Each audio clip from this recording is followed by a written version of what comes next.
The rope felt like it was made of fire. It bit into the skin on my wrists, raw and bleeding. But that was nothing. Nothing compared to the shame burning a hole straight through my chest. I was 17 years old, and I was standing on a makeshift wooden platform in the dead center of Deadwood's Main Street, being sold like a sack of potatoes. Every eye in that crowd felt like a physical weight, pressing down on me, suffocating me. Dozens of them, dirty, leering men with tobacco-stained teeth and greed in their eyes. They weren't just looking at me. They were looking through me, seeing not a person, but a price tag, a thing to be bought. And the man holding the auction, the man shouting my virtues to the vultures, it was my own father. Jeremiah Whitmore stood beside the platform, his hat pulled so low it covered his eyes. He couldn't even look at me. He couldn't face what he was doing. But that didn't stop his voice from cracking through the dusty air. She's pure, folks, untouched, and strong as an ox, she is. Good for working, good for, well, you know. A wave of ugly laughter rolled through the crowd. My stomach twisted into a knot so tight I thought I was going to be sick right there. The starting bid is $50, my father yelled, his voice trembling. Just $50, enough to cover the initial part of what I owe Mr. Voss here. And there he was, Malachi Voss. He sat on his jet-black horse like a king on a throne of bones. Death itself, watching the proceedings with cold, dead eyes. He was counting coins in his palm, one by one, the soft, clinking sound mixing with the jeers of the crowd. He studied me, not like a man looks at a woman, but like a butcher looks at a side of beef. A slow, cruel smile crept across his scarred face, and the bile rose in my throat. Just 3 months ago, he'd been our savior. He'd loaned my father the money to keep our failing ranch from going under. A handshake deal made in the back room of a saloon. But Voss wasn't a banker. He was a predator. With his impossible interest rates and made-up penalties, that loan had ballooned into $200, an impossible sum. Money we just didn't have. So this was his solution, his pound of flesh. My mind was a blur of panic. The bids started coming fast. $60, shouted a prospector with a face like a dried-up creek bed. $75, countered a saloon owner, his smile a graveyard of rotten teeth. Each number felt like a hammer blow, another nail being pounded into my coffin. I scanned the edges of the crowd, my heart thrashing against my ribs like a trapped bird. I thought about running, just jumping from the platform and bolting for the hills. But Voss's men were everywhere. They formed a loose circle around the auction, their hands resting casually on the handles of their guns. There was no escape. The autumn wind was cold. It whipped through my long brown hair, and I pulled against the ropes, a useless, desperate gesture. This was real. This was happening. In just a few minutes, I would belong to one of these animals. My life, my body, my future, it would all be theirs, and there wasn't a single thing I could do to stop it. That's when I saw him.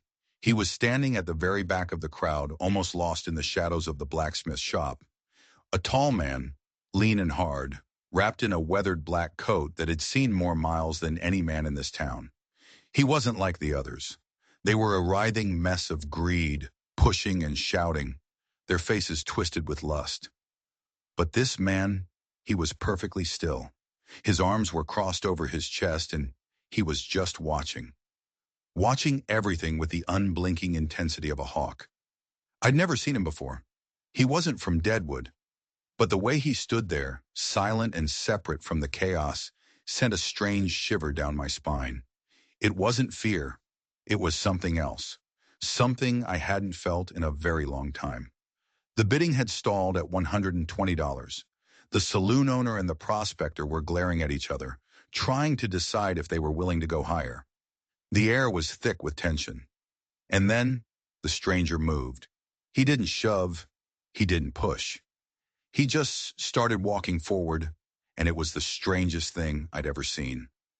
The crowd just parted for him. Men who were ready to kill each other over a card game a minute ago were stepping aside, making a path without even seeming to realize they were doing it. They just sensed something, a quiet danger that told them to get out of the way.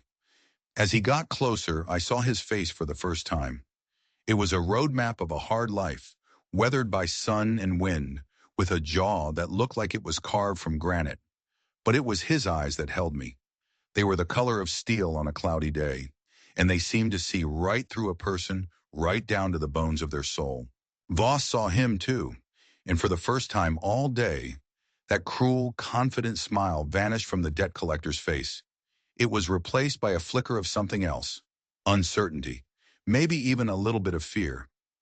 The stranger stopped directly in front of the platform. He didn't look at my father. He didn't look at Voss. He looked right up at me. For a split second, our eyes met, and in that moment, the world seemed to fall away. The noise of the crowd, the sting of the ropes, the cold wind, it all disappeared, and I felt a tiny, impossible spark ignite in the darkness of my chest. Hope. But what he did next changed everything. Not just for me, but for the entire town of Deadwood. The consequences of his next words would ripple through this place like a flash flood, washing away secrets and lies, and leaving a trail of blood in its wake. He reached into the deep pocket of his black coat. There was no fanfare, no grand gesture. He just pulled out a worn leather pouch that jingled with the heavy, unmistakable sound of real silver coins. He didn't say a word. He just held it in his palm for a moment before tipping it over. The coins spilled out, a cascade of silver that glittered in the afternoon sun. It was more money than most of these men had seen in one place in their entire lives. Then he spoke, and his voice, though not loud, cut through the noise of the crowd like a razor.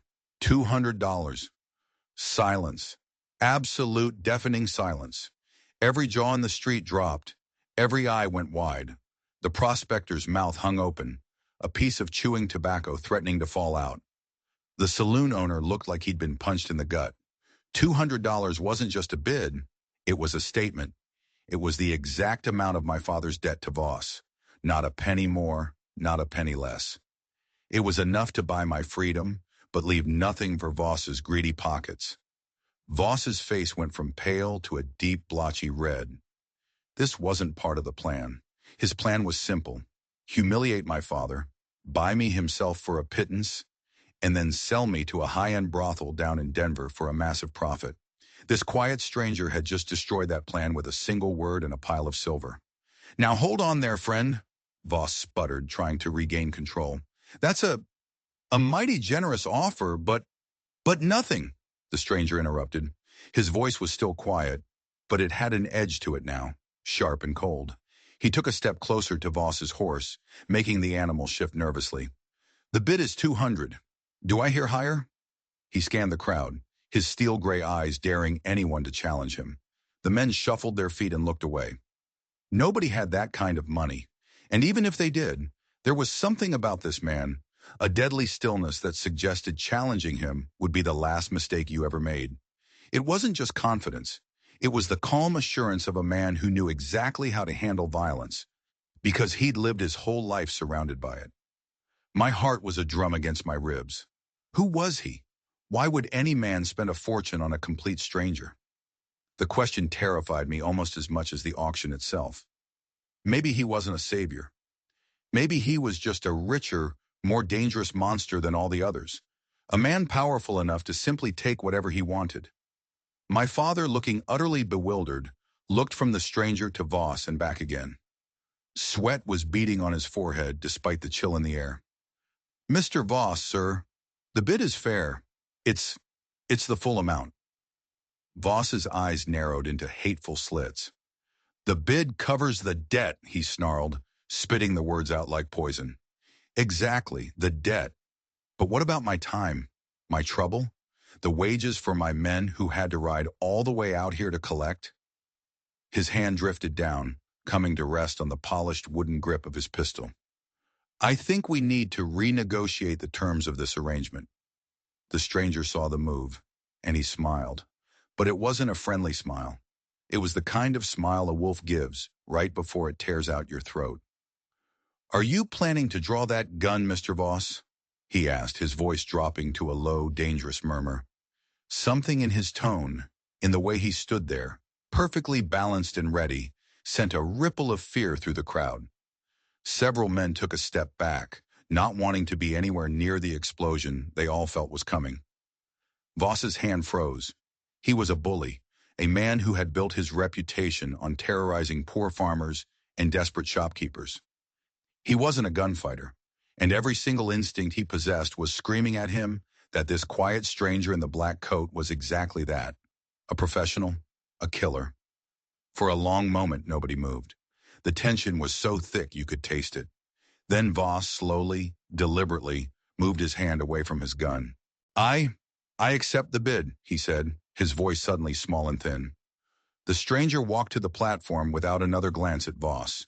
He placed the heavy silver coins into my father's trembling, outstretched hands. Then he looked at him, his eyes like chips of ice. Cut her loose. The moment the ropes fell away, a wave of dizziness washed over me. I stumbled, rubbing my raw wrists, and stared at my rescuer. Up close, I could see the fine lines around his eyes, the old, faded scars on his knuckles. There was a bullet hole in the collar of his coat that had been carefully, almost lovingly, mended. This was not a man who lived a peaceful life.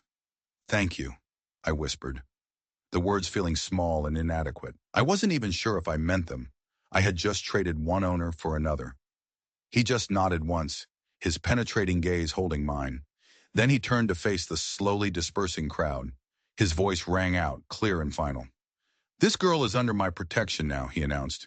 Anyone who has a problem with that can settle it with me, personally. The last of the gawkers melted away, not wanting any part of whatever was about to happen next. But as Voss wheeled his horse around to leave, I saw the look on his face. He shot a glance at the stranger, a look of such pure, venomous hatred that it made my blood run cold. This wasn't over, not by a long shot. This was only the beginning. The stranger helped me down from the platform. His hands were rough and calloused, the hands of a man who worked hard, but his touch was surprisingly gentle. It was careful, almost reverent, as if he were handling something fragile and precious. The moment my feet touched the solid ground of the street, the full weight of my situation hit me. I was free from Voss, yes, but now I was completely at the mercy of this man, a man I knew nothing about. What's your name? I asked, my voice barely a whisper. Thaddeus Crow, he replied, his voice a low rumble.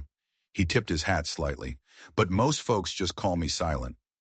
Before I could ask him why, my father stumbled forward, clutching the pouch of silver to his chest like it was a newborn baby. Mr. Crow, sir, I can't thank you enough. You saved my daughter from... He couldn't even say the words. He couldn't admit what he had done. Silent's gray eyes turned from me to my father, and they went from neutral to freezing cold in a heartbeat. You were about to sell your own child, Whitmore, to pay a gambling debt. Don't you dare expect any gratitude from me. The words hit my father like a physical blow. The truth was written all over his crumbling face. This wasn't a one-time mistake. This was a pattern, a lifetime of bad choices that had finally led us here. What I did, it was wrong, my father stammered, his eyes darting around as if looking for an escape. But I had no choice. Voss would have taken the ranch, everything we have. And then what? Silent's voice was quiet, but it cut deeper than any shout could have. At least then you would have lost it with some dignity. At least then you would have faced your consequences like a man. He took a step closer, his shadow falling over my father. Instead, you sold your daughter's soul to save your own skin. My father just stood there, his head hung in defeat, the silver coins in his hands suddenly seeming like 30 pieces of his own betrayal. Take your money and go, Silent said, his voice laced with contempt. And if I ever see you near a gambling table again, Whitmore, I'll finish what Voss started here today. Do you understand me? My father could only nod, a pathetic, broken man. He turned and shuffled away down the street, not once looking back at me. And in that moment, watching his retreating back, I felt truly, utterly alone for the first time in my life. The one person who was supposed to protect me had just sold me, and the man who had bought me was a complete stranger with eyes that held a world of violence. I turned to Silent, my fear and confusion warring within me. I studied his weathered face, trying to find any hint of his intentions. Was he a savior or just a different kind of monster? What happens to me now? I asked, the question hanging in the cold air between us. He was quiet for a long moment, his gaze sweeping over the now empty street. He adjusted the brim of his hat against the low afternoon sun. That depends, he said finally. You got anywhere to go? Any family who might take you in? I shook my head, a bitter laugh almost escaping my lips. My mother died 3 years ago. My father is the only family I have left, and, well, you just saw how much I can count on him. Silent was quiet again, a long, thoughtful silence that seemed to be his natural state. When he finally spoke, his voice was softer than I had heard it before. I've got a ranch, about 10 miles north of here. It's not much, but it's honest work and a solid roof. You can stay there until you figure out what you want to do with your life. My eyes narrowed. I had learned the hard way that nothing in this world was free. Men always wanted something, especially from a girl with nowhere else to go. And what would you expect from me in return for this generosity? He met my suspicious gaze without flinching. Nothing you're not willing to give, he said, his voice simple and direct.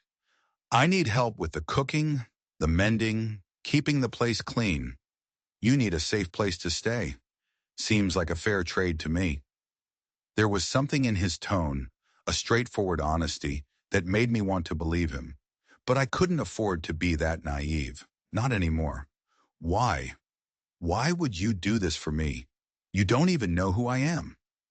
He was silent for so long this time that I was sure he wasn't going to answer. He looked away, his eyes fixed on some distant point down the dusty street, a flicker of old pain crossing his features. When he finally spoke, his voice was rough, heavy with the weight of a memory he'd carried for too long. Because somebody should have helped my sister when she was your age. He paused, his jaw tightening. Nobody did, and she paid the ultimate price for it. The raw, unvarnished honesty of his words hit me like a punch to the stomach. It wasn't pity in his eyes, it was something deeper, a ghost of a failure he was trying to atone for. Maybe, just maybe, this man was different. Maybe he was the one good man left in a world full of predators. I made my decision. All right, I said, my voice shaking slightly. I'll go with you. As we walked toward his horse, a big, powerful black stallion, a strange sense of unreality settled over me. Just an hour ago, my life was over. Now it was starting again, in a direction I never could have imagined. But as he helped me up onto the horse, neither of us saw the figure watching from the deep shadows of the alleyway between two buildings. Malachi Voss hadn't left town after all. He was watching us, his face a mask of fury, and the rage burning in his eyes promised one thing with absolute certainty. This story was far, far from over. The ride to Silence Ranch was a long stretch of quiet tension. I sat behind him on his massive horse, my hands resting lightly on his back, acutely aware of every shift of his weight, every breath he took. I'd never been this close to any man besides my father, and the forced intimacy of it made my cheeks burn. He seemed to sense my discomfort. He kept the horse at a steady, gentle walk, and he didn't try to fill the silence with meaningless chatter. It wasn't an awkward silence, though. It was respectful. He was giving me space, giving me time to process the hurricane that had just torn through my life. As we rode through the rolling, golden hills outside of Deadwood, I found myself studying the man in front of me. His dark hair was a little longer than most men wore it, touching the collar of his worn coat. I could see another scar, a thin white line running along the side of his neck, disappearing just below his shirt. Whatever life this man had lived before he walked into Deadwood today, it had been filled with edges, sharp and dangerous. "Can I ask you something?" I said finally, the words feeling loud in the vast quiet of the plains. He didn't turn around. "Reckon you can ask," he rumbled. "Doesn't mean I'll answer." Despite everything, a small smile touched my lips. "Why do they call you silent?" "Because I don't like to waste words." "But you spoke up back there," I pressed. "You stood up to Voss and all his men. You said plenty of words then." "Sometimes," he said, his back still to me, "words are necessary. Most times they ain't." I was quiet for a moment, thinking about that. It was simple, but it made a kind of sense. He was a man of action, not conversation. But there was one question I had to ask, the one that hung over us like a shroud. What happened to your sister? This time the silence stretched on for so long, I was sure he was going to ignore the question completely. I thought maybe I had pushed too far, crossed a line I didn't know was there. When he finally spoke, his voice was rough, like gravel scraped over stone. It was heavy with a pain so old it had become a part of him. She was about your age, 17. Got herself tangled up with the wrong kind of man. A man who promised her the world, but only wanted to own her. He paused and I could feel the tension in his shoulders. When she needed help the most, when he showed his true colors, everyone turned their backs. The whole town. Even me. I was young, stupid. I didn't understand the danger she was in until it was too late. Where is she now? I asked, my voice soft. Dead. The word was a gunshot in the quiet air. It hung between us, stark and final. A full stop at the end of a tragic story. I felt my throat tighten, a wave of unexpected sadness washing over me. Not just for him, but for the girl I'd never met. I'm sorry, I whispered. Don't be sorry, he said, his voice hard again. Be smart, trust carefully, and always, always have a way out.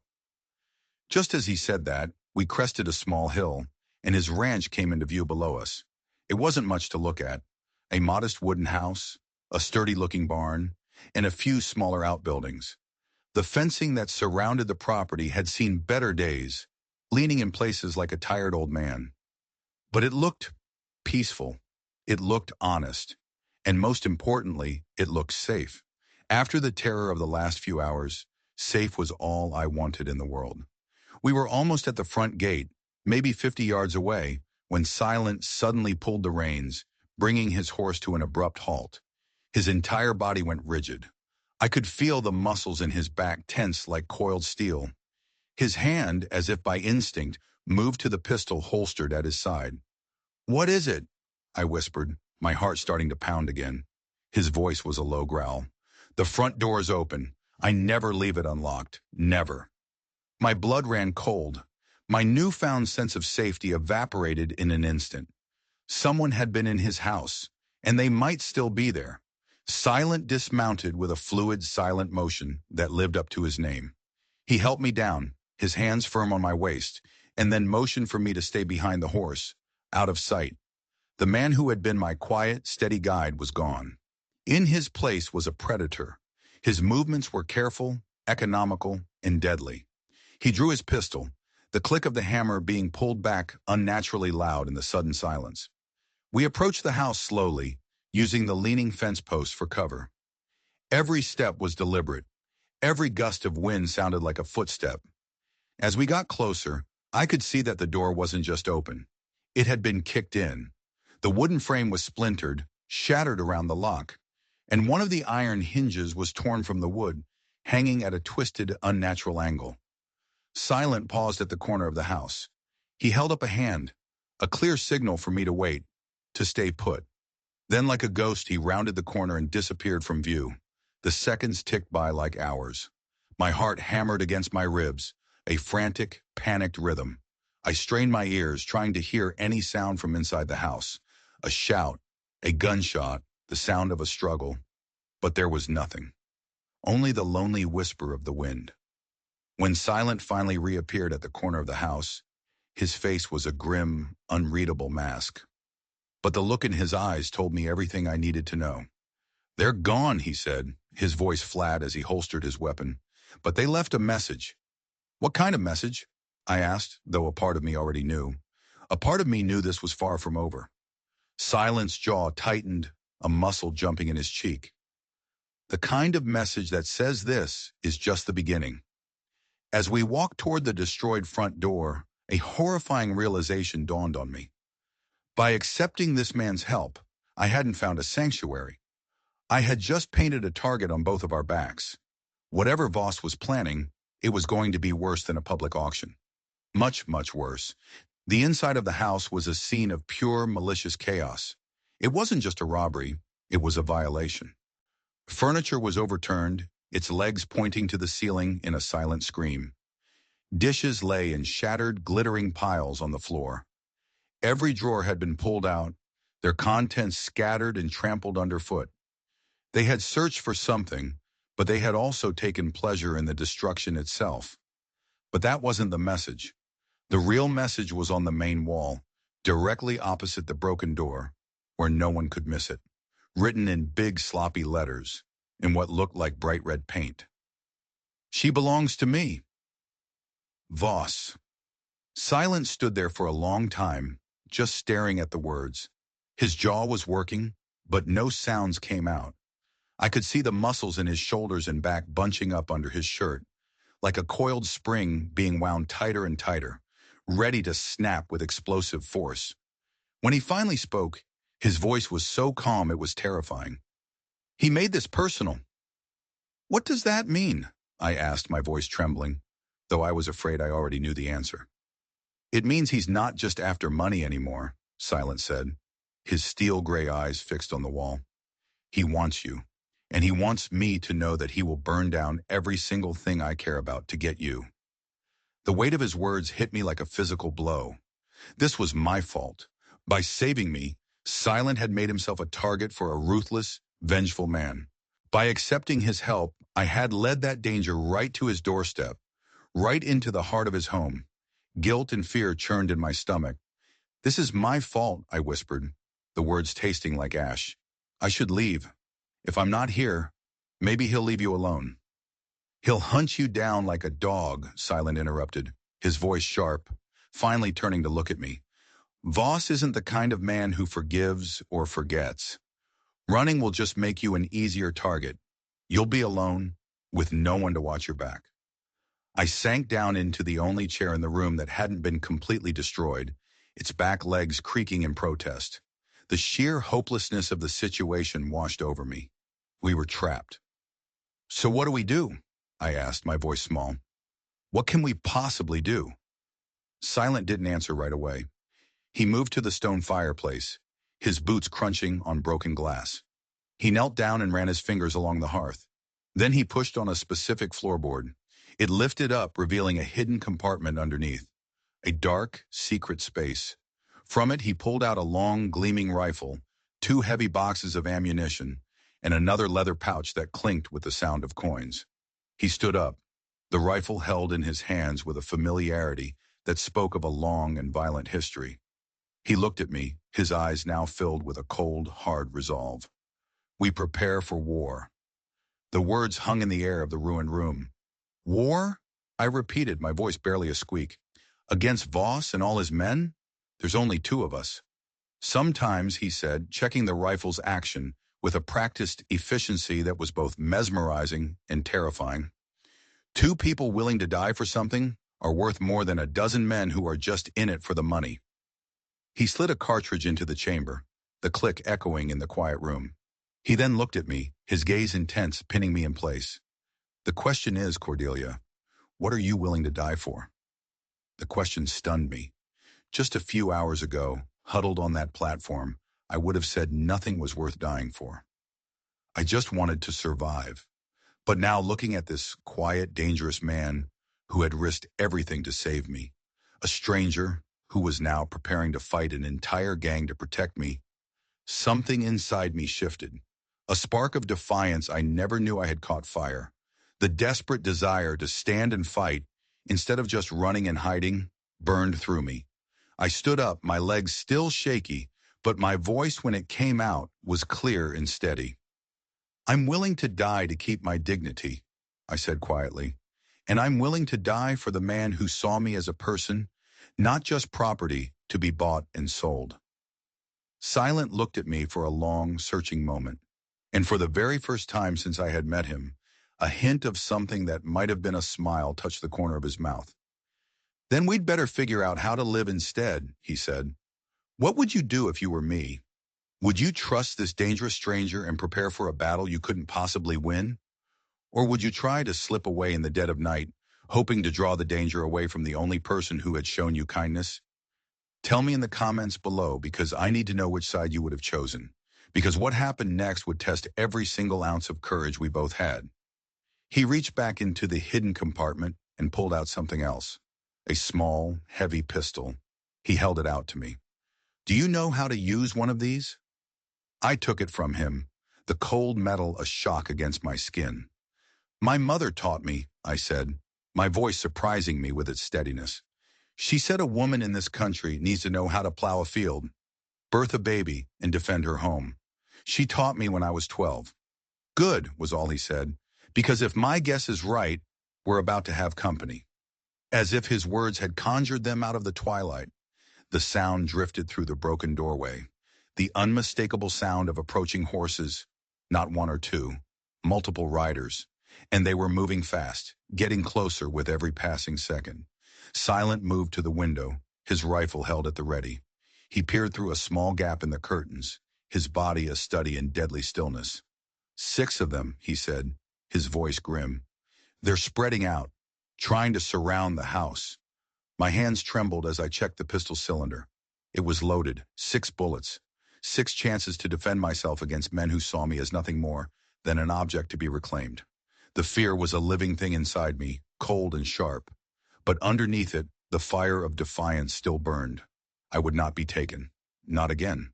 What's the plan? I asked, my voice low. You stay low, he ordered, not taking his eyes off the approaching riders. Cover the back door. Anyone who isn't me tries to come through it. You shoot first and you don't bother with questions later. Understand? I nodded, my knuckles white as I gripped the pistol. He positioned himself at the front window, the long barrel of his rifle resting on the shattered sill. He was the calm in the center of the storm. I'll handle the front, he said simply. The thunder of hoofbeats grew louder and louder until it stopped just outside the house. A tense, heavy silence fell. Then a familiar voice, dripping with arrogance and rage, cut through the evening air. Crow, I know you're in there with my property. Send the girl out now and maybe, just maybe, I'll let you live. It was Voss. Silent didn't answer. He didn't move a muscle. He had told me he didn't waste words, and apparently that applied even when his life was on the line. A moment passed. Then Voss's voice came again, angrier this time. Have it your way, you silent fool. Boys, light it up. The world exploded in a shower of glass and splintered wood.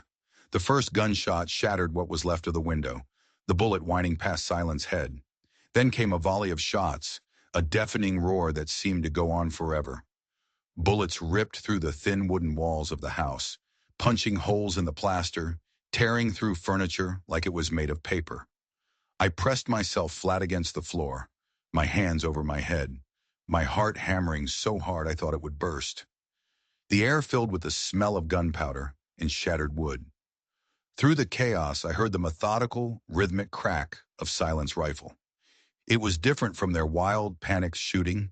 Each shot was deliberate, calculated, a punctuation mark in their storm of noise. I heard a scream from outside, a choked, gurgling sound, followed by the heavy thud of a body hitting the dirt.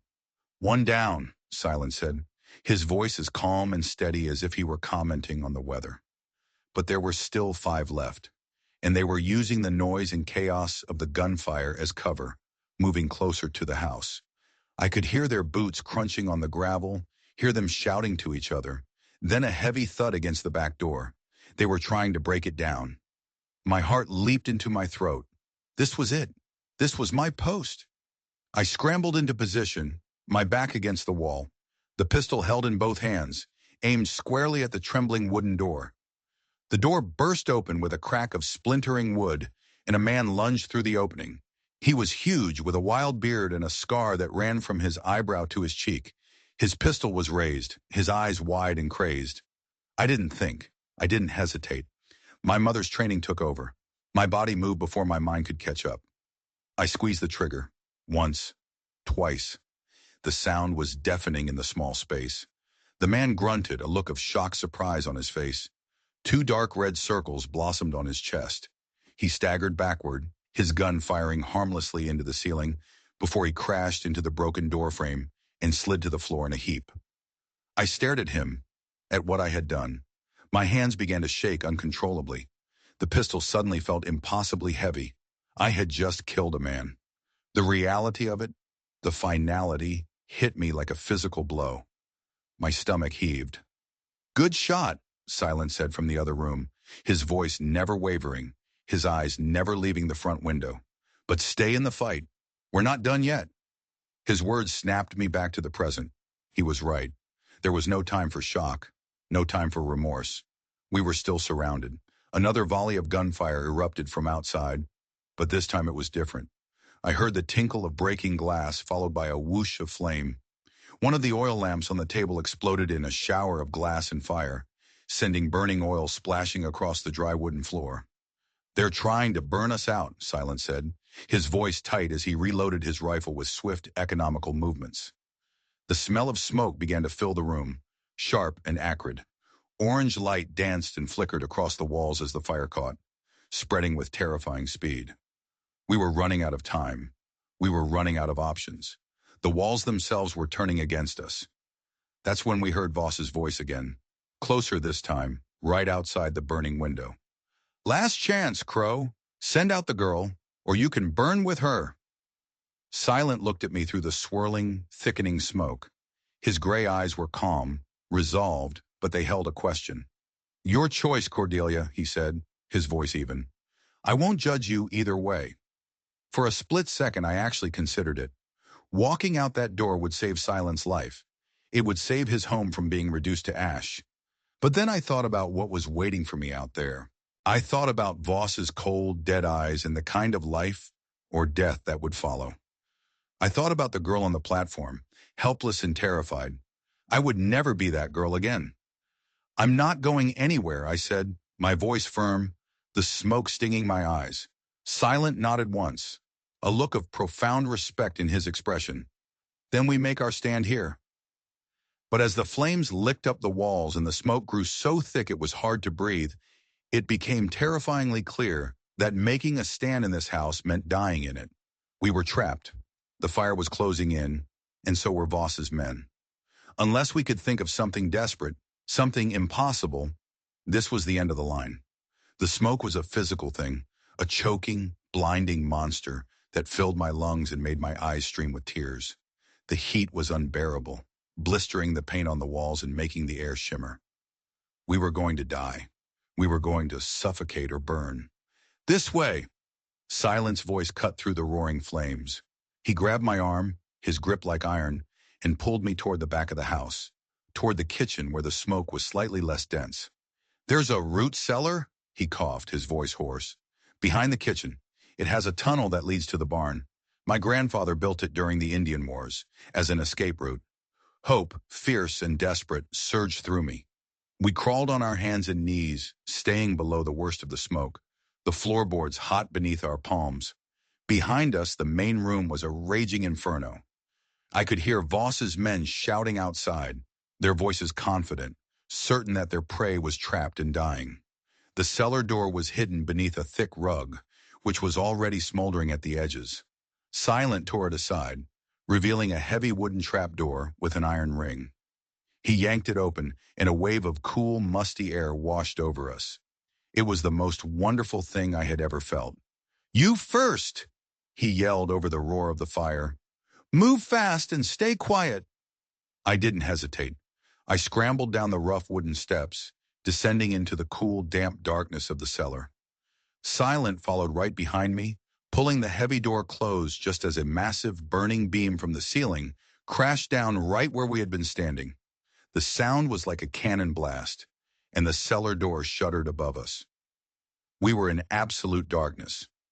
Silent fumbled for a moment, and then a match scraped against stone, and the tiny flame of a lantern pushed back the shadows. The tunnel was just as he'd said, a low, narrow passage framed with thick wooden beams. It looked barely big enough to crawl through. "It's about 50 yards, he said, his face grim in the lantern light. "Comes up in the last horse stall at the back of the barn. We have to move." He went first, and I followed, crawling on my belly through the cold, damp dirt. It was claustrophobic, the rough earth scraping against my skin, the low ceiling just inches above my head. My dress tore on the wooden supports, and dirt filled my hair and mouth. But I kept moving, my eyes fixed on the shuffling boots of the man in front of me. The alternative was burning to death. The sounds of the fire and the shouting grew fainter and fainter behind us until they were nothing but a dull, distant rumble. We crawled in a desperate, determined silence. The only sounds our own ragged breathing and the scraping of our bodies against the earth. When we finally reached the end, Silent pushed up on a wooden trapdoor above his head. It gave way with a soft thud, and blessed fresh air filled our lungs. We emerged into the quiet, hay-scented darkness of the barn, gasping like fish pulled from water. Silent's big black stallion whinnied nervously in its stall, its eyes wide at the smell of smoke drifting on the wind. "All right, here's what we're going to do," Silent said, his voice low and urgent as he checked the ammunition in his rifle and pistol. "They think we're dead, or trapped and dying in that house. That gives us a window, maybe 5 minutes, maybe less, before they get curious and realize we're gone." "5 minutes to do what?" I asked, my own pistol still clutched in my hand.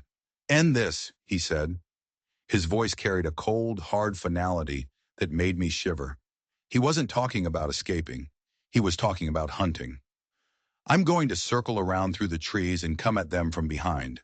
When I open fire, they'll be caught in a crossfire, pinned between me and the burning house with nowhere to run." "What about me?" I demanded. "What's my part in this?" "You take my horse," he said, his eyes already scanning the darkness outside the barn, "and you ride. You ride hard for town, and you don't look back. Go straight to the sheriff and tell him what happened here." I grabbed his arm, my fingers digging into the thick fabric of his coat. "No," I said, my voice fierce. "I'm not leaving you. I am not leaving you here to face them all alone." He looked down at my hand on his arm, then back up to my face. "5 against 1 are bad odds, Cordelia. It's better than 5 against 2 when one of us isn't a gunfighter." "Maybe not," I shot back, checking the cylinder of my pistol again. "But I'm a good shot, and I am tired of running." I met his gaze, my own resolve hardening into something that felt like steel. "You said it yourself. Sometimes 2 people willing to die for something are worth more than a dozen who are just in it for the money. I'm not running." He studied my face in the dim light filtering through the slats of the barn wall. He searched my eyes, looking for something, fear, hesitation, a lie. Whatever he saw there seemed to convince him. A slow nod. "All right," he said, "but you do exactly what I say when I say it. No arguments. Understood?" I nodded, my heart hammering against my ribs so hard I thought it might break through. "Understood." "Good," he said, the ghost of a smile touching his lips again. "Because what we're about to do is either going to save us both or get us both killed in the next 10 minutes. Outside we could hear Voss's voice, shouting orders to his men, his tone triumphant. He was getting closer to the barn, coming to survey his handiwork. Time was up. Silent moved quickly, positioning me behind a tall stack of hay bales near the barn's side door. It gave me a perfect concealed view of the yard between the barn and the raging inferno that had been his home. "Wait for my signal," he whispered, his voice a breath of air against my ear. "It'll be a whistle, a sharp, clear whistle. The second you hear it, you come out from behind this hay and you put down as much covering fire as you can. Don't worry about hitting them.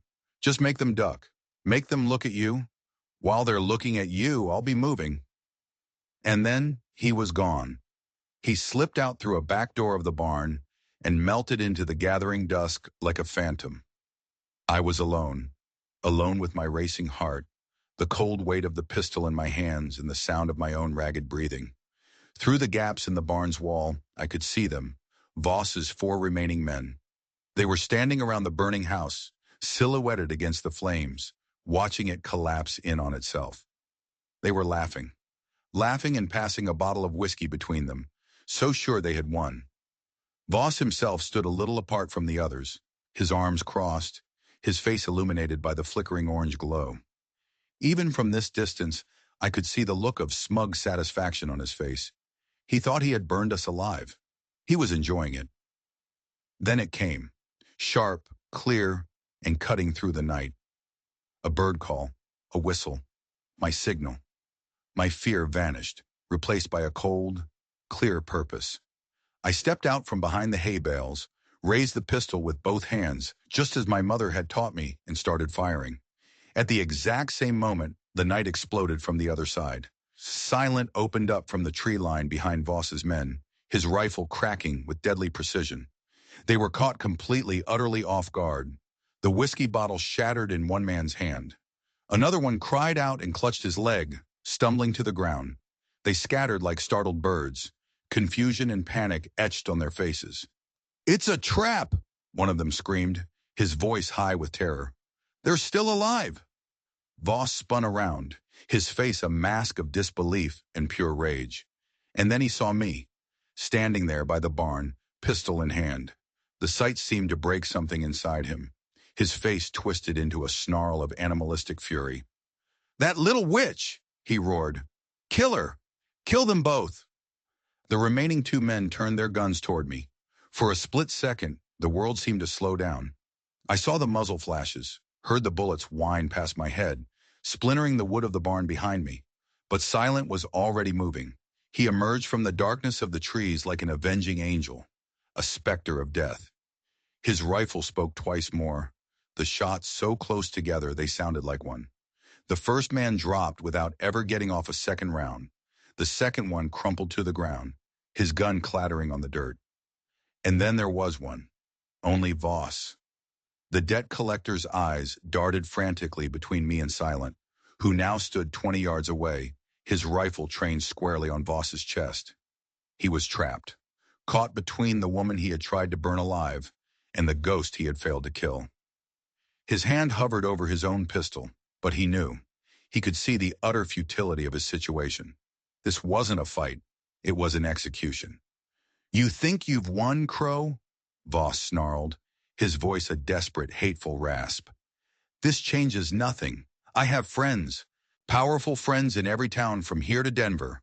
They'll hunt you down like animals. When they find you, they'll—" "Draw your gun, Voss," Silent interrupted. His voice was calm, devoid of all emotion. But his eyes held all the death in the world. For a long moment, the only sounds were the crackling of the burning house and the lonely whisper of the wind. Voss's hand twitched. He was a bully and a coward, a man who lived by intimidation, not by the gun. "I ain't drawing on you, Crow," he spat, "but this ain't over." "Yes," Silent said, his voice dropping to a whisper that carried across the yard. "It is." And then he pulled the trigger. The shot was a single, final crack in the night. Voss jerked backward, a dark stain spreading across the front of his shirt, and collapsed into the dirt. He lay there, staring up at the smoke-filled sky, at the stars he would never see again. As the echoes of the final gunshot faded into the night, my legs finally gave out from under me. The pistol fell from my numb fingers. I sank to my knees in the dirt, the world tilting on its axis, overwhelmed by everything that had happened. In the space of a single day, my entire life had been burned down, destroyed, and then somehow, impossibly, rebuilt from the ashes. Silent walked over to me. The rifle was gone, replaced by a hand that he offered to me. His touch was gentle as he helped me to my feet. I looked up into his steel-gray eyes and I saw something in them that hadn't been there before. It wasn't triumph, it wasn't vengeance, it was peace. "It's over," he said simply. I nodded, unable to speak, the tears I had held back for so long finally tracing paths through the grime on my cheeks. His house, his home, everything he owned was a smoldering ruin behind us. But we were alive. We were free. And for the first time since my mother died, I felt like I had a future worth living for. 3 months later, Cordelia May stood in the small church in Deadwood and became Cordelia Crow. In the ashes of that terrible day, I hadn't just found a protector. I had found a man who saw me, truly saw me, as more than property, more than a burden. In the eyes of the man they called Silent, I had finally found my home. If you enjoyed this story, don't forget to like and subscribe, because the tales I have waiting for you are darker and more twisted than you can possibly imagine. Now click on the video you see on the screen to hear a story about a cursed mining town with a secret so horrifying it will keep you up all night. You won't want to miss it.